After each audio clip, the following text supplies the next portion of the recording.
Salut les amis, j'espère que vous allez bien. Donc aujourd'hui j'ai de la chance, il y a Jérôme qui est venu avec sa superbe RCZ R. Et franchement j'ai du mal. C'est pourquoi? Parce que quand je parle, je rentre le ventre. Du coup tu vois je... Non mais fais comme moi, capturer, voilà, le ventre. Voilà. Donc voilà les amis, bon, on a démarré exprès derrière parce que c'est vraiment ça qui différencie la HDI de la R, quoi, hein. On voit les deux canuts d'échappement, le béquet qui est fixe.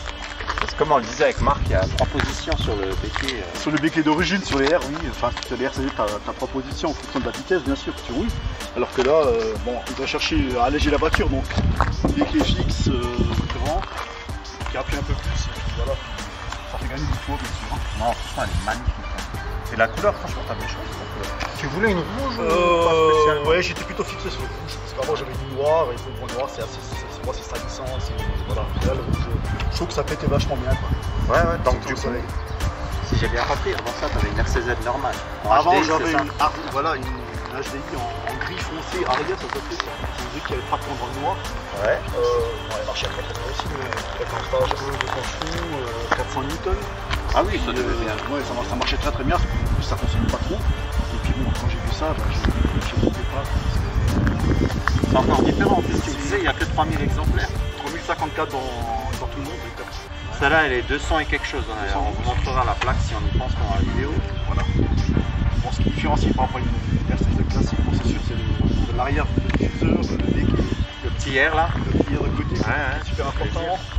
Le torsel qu'il y a à l'avant, donc ça motive vachement bien, même à pleine puissance. Donc à savoir qu'il y a 270 chevaux. 270 chevaux, 330 newtons. D'accord. Sur un 1,6 litre, bien sûr, hein, donc c'est une cylindrée assez basse. Ah bah c'est vraiment printemps, là il y a voilà, c'est passé en 1 pouce, parce que d'origine, bon, c'est de très très belles jantes en 19, mais bon, histoire de la personnaliser un peu. Je suis passé sur du 20. Et le liseré rouge là, c'est toi qui l'as mis? Ouais, ça c'est fait par le carrossier, quoi. Donc elles ont été repeintes. D'accord. Liseré rouge. Donc à la base, c'est pas des origines Peugeot au final? Non. Ok, c'est ça en fait. C'est des voitures, c'est des jantes qui viennent en fin de compte de chez Audi en fin de compte. D'accord. Ah, les petits bouchons qui font plaisir là, je vois. Exact. Les RCZ bouchons. Et à savoir aussi les amis, c'est qu'en phase 2 en fait. Là, exact. Ouais. C'est pratiquement tout à la fin de la RCZ qu'ils l'ont faite. Donc c'est uniquement phase 2 de 2013 à 2015. Sur 2 années. Donc là, la phase 2, bah, vous voyez le pare-choc il est différent. Là, tu as mis aussi les petits liserés bleus là, je crois. Ouais, là, donc là, c'est uniquement les. C'est un film bleuté, enfin, histoire que les feux de jour ressortent en bleu plutôt qu'en blanc. Je trouve que c'est assez sympa. C'est une petite touche personnelle. Ouais.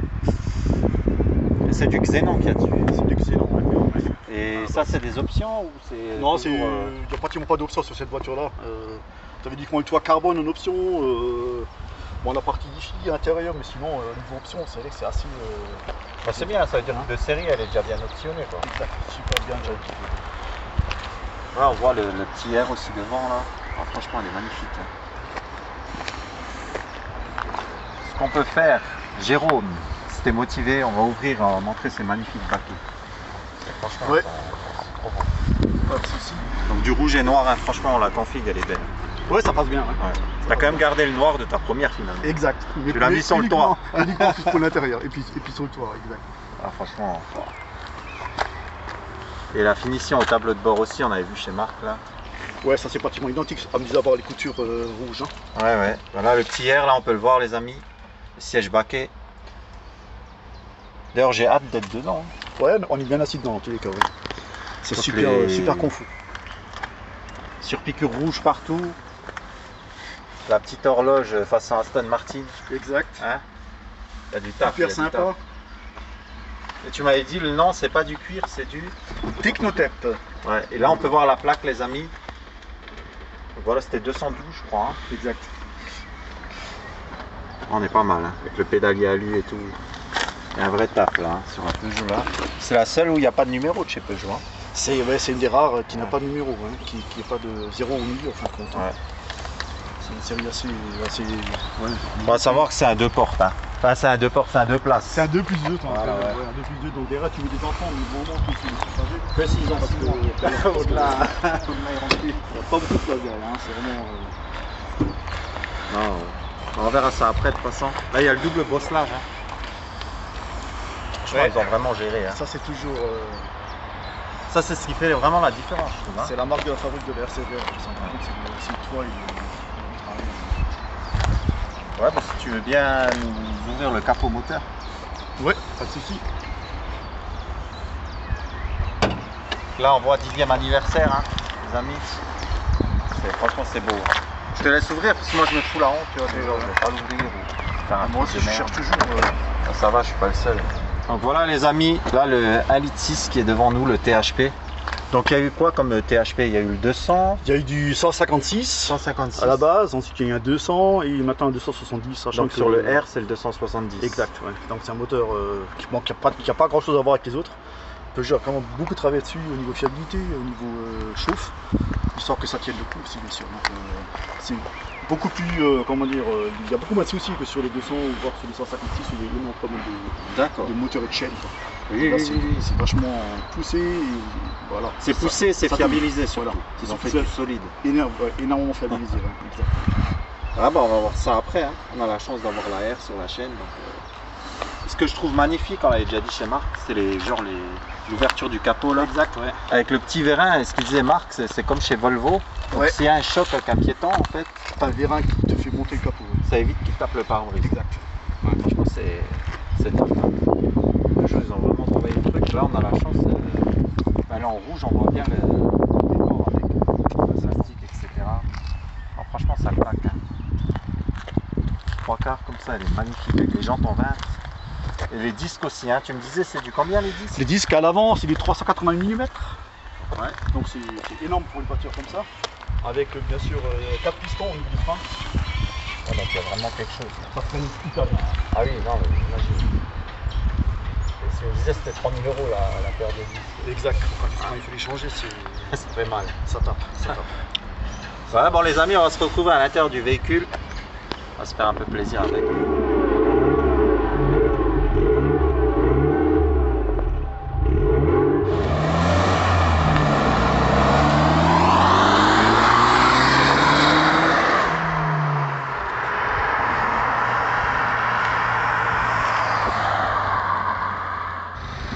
Vas-y Jérôme.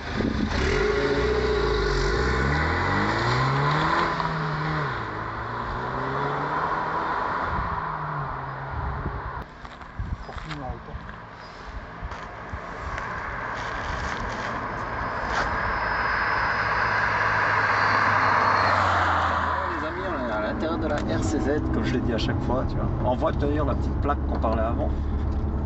Le Stig a déjà filmé. THP 270 RCZ.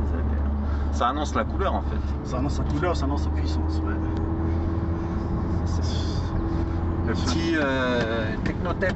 J'ai retenu le nom. Technotep, ouais, exact. Ouais. C'est un nom un peu spécial, mais bon. Mais franchement, il fait l'affaire. Hein. C'est propre, c'est propre. Ouais. Après, l'intérieur, franchement, il est beau. Mais le orange là, ben, ça commence à vieillir, hein, c'est clair. Ouais. C'est une voiture sortie en 2010.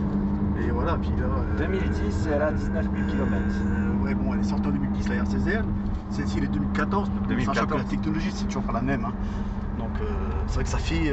Il y a certains endroits où ça fait vieux, mais bon. En plus, on l'a dit avant, c'est une phase 2, donc forcément elle n'est pas sortie en 2010. Voilà. Mais 19 000 km quand même. Hein. C'est pas énorme. C'est pas énorme. Je joue pas beaucoup avec les bons jours. Après ça va, c'est pas trop tas de cul, malgré que tu l'as rabaissé, hein, faut le dire. Hein. Ouais. C'est vrai que c'est encore relativement confort pour du 20 pouces. Ça passe encore. Hein. Du coup, la hauteur, tu m'as dit que tu avais mis des ressorts dessus, c'est ça? J'ai changé les ressorts HR. Voilà, allemand. Donc ça fait du moins 20, moins 25, c'est pas énorme. D'accord, là c'était là. C'est pas grave, tu peux. À 270 chevaux. Franchement, ça je ne tourne pas toujours à fond, mais.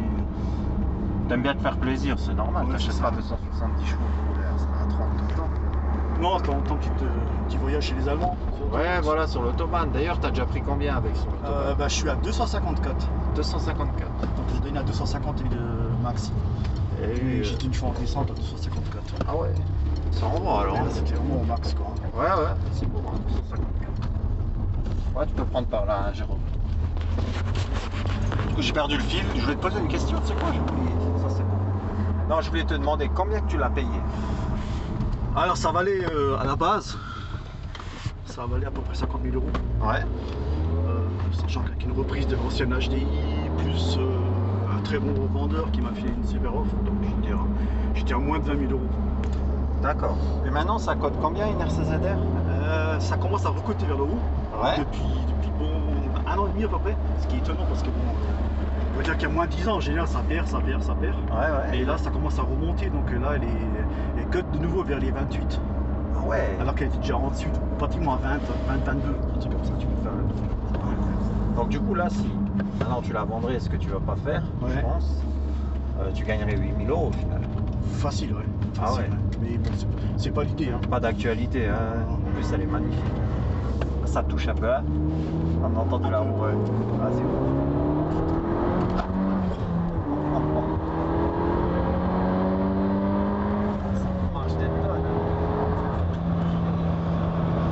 ça marche super fort, hein.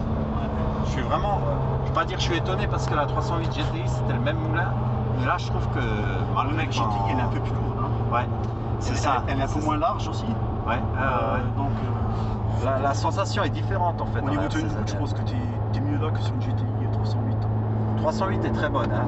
Après, franchement là, la sensation elle est magnifique. Le fait d'être à ras du sol comme ça, c'est juste parfait. Ouais. Ouais, c'est une voiture 100% plaisir. Ouais. Tu t'en fous de la consommation, tu t'en fous. Quand tu as envie d'accélérer, ça part comme une fusée. Franchement, je suis impressionné. Vraiment. Je dis pas ça parce que voilà, mais je dirais pas que je pensais que ça serait plus mou. Hein. Non, mais là, franchement, je pensais pas que ça marchait comme ça. Franchement, la reprise en deuxième là, Énorme, hein. ah, c'est quelque chose. Ouais. Ça, c'est toujours. Ça me donne les frissons. Un peu, ouais. Ah, franchement, elle est top la caisse. Même elle est bien finie. Après, bon, voilà, les mauvaises langues ils vont dire, mais ça reste une 308. À la base, oui, bon, c'est Voilà, sûr. c'est sûr.